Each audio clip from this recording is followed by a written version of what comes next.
we are telling this government, do not sell fear.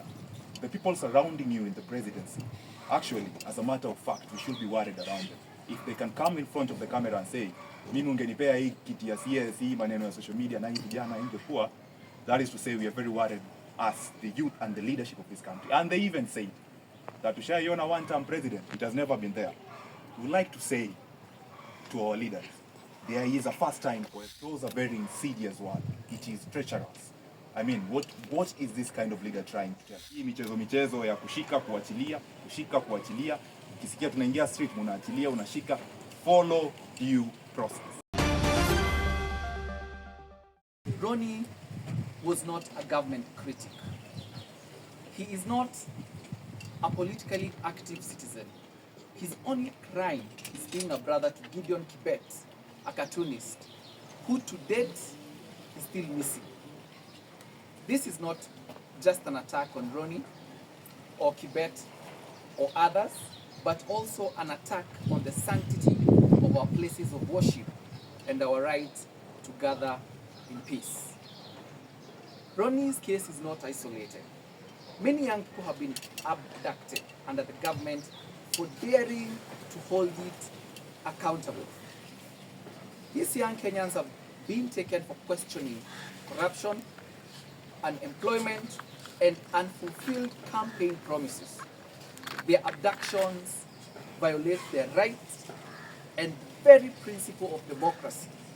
Even worse, the High Court of Kenya has ordered their release, yet these orders remain unheeded. It is deeply ironic that this government, which campaigned on a platform of Christianity and moral superiority, has desecrated sacred values by targeting worshippers and abducting them, either from church or just outside of church. It would interest you to know that throughout history, places of worship have been recognized as sacred and inviolable. From the Bible, we know that Adonijah, who was facing treason charges, sought refuge in the temple, and his life was spared then by King Solomon. Yet today, our churches are no longer sanctuaries, but scenes of fear and terror. Under the international law, including the Declaration on the Elimination of All Forms of Intolerance and Discrimination based on Religion or Belief, 1981, governments are obligated to protect worshippers and their sanctuary. Instead, this government has become the very agent of desecration. How sad. We, the young Adventist professional, will not stand idly as injustice prevails. Today, we demand the immediate and unconditional release of all those who have been abducted. Number two, that the government must respect court orders and end this unlawful practice of enforced disappearances. 3, a public commitment from the government to uphold the sanctity of places of worship as enshrined in both Kenya law and international conventions. As I conclude, we are a people of faith, and we are guided by the Bible calls to action. The book of Isaiah 1:17 says and instructs us to seek justice and defend the oppressed. Proverbs 31 verse 8 urges us to speak up for those who cannot speak for themselves. Psalms 82:3 calls us to defend the weak and the oppressed and deliver them from the wicked. We take these commands seriously. It is our duty as believers, first, and citizens to stand against oppression and speak truth to power. This is not an Adventist issue. It is a national issue. It is a moral issue and a human rights issue. So today, we invite people from all faiths and denominations to join us in this cause. If one of us is not safe in a place of worship, none of us is. We call upon Kenyans Kenyan people to stand united against injustice. We will not rest until justice prevails. The world is watching.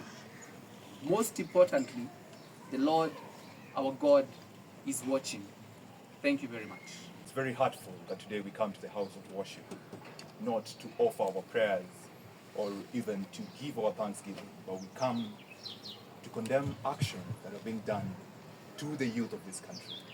One, we are well aware that the government has released youths who are abducted. Our questions are simple. It is the same government that said they are not aware who is abducting these youths. Now they are released. One, released by who? And if you know who has released them, then should you disband that team? Because the fear is not the release of Ronnie that has happened and other youths, but the fear is tomorrow it might be my brother or the person behind me or you holding the camera as a fellow youth. So the team that has released them, can the government tell us who are they? Can the team be disbanded? Can they face prosecution? Because what they're doing, as we know, is not in accordance with the law. That is the first thing. Secondly, the other day we see our leaders turning out. We as youth watch and observe what the leaders are doing.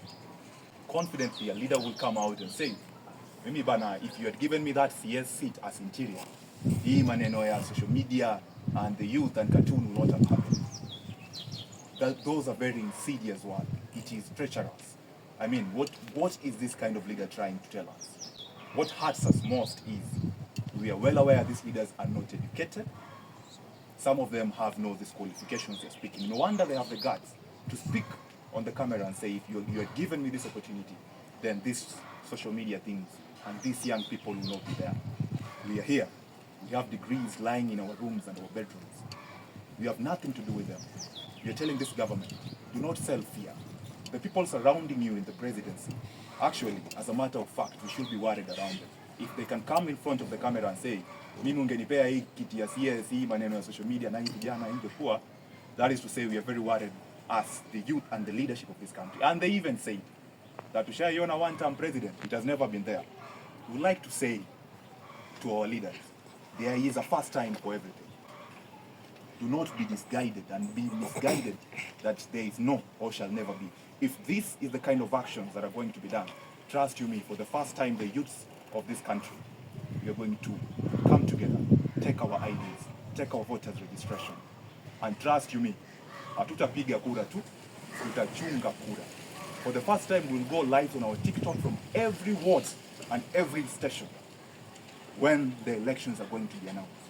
Do not try us. Do not listen to what these people are telling you. We are asking, just as you are saying as our leaders that we should abide by the law, can you also abide by the law? And the law says that anyone who has been arrested within 24 hours should be given a right to face the courts. We ask that one Gideon Tibet, you know the brother has been released. There is nothing to be thankful about. In any case, as I have said earlier, the team that abducted him should be prosecuted. The team should be disbanded. The government said it does not know who did it, yet it is them who have released them. We need to know. We ask that Gideon Tibet be produced. We even ask him not to be freed, no, but can he face the court of law according to his rights as the citizens of this country. We are worried as the youth, but let me tell you, once a dog has bitten, it knows it can bite. Do not push the youth to a level where we know where we're headed. 2 years down the line, we'll be back for an election. We kindly ask the government, man up, take over and do what is needed to be done beautifully. Hii michezo ya kushika kuachilia, ukisikia tunaingia street unaachilia, unashika, follow due process. I am speaking. I don't know if today now one was abducted in this church grounds whether I speak or step out will happen again, but I am not afraid.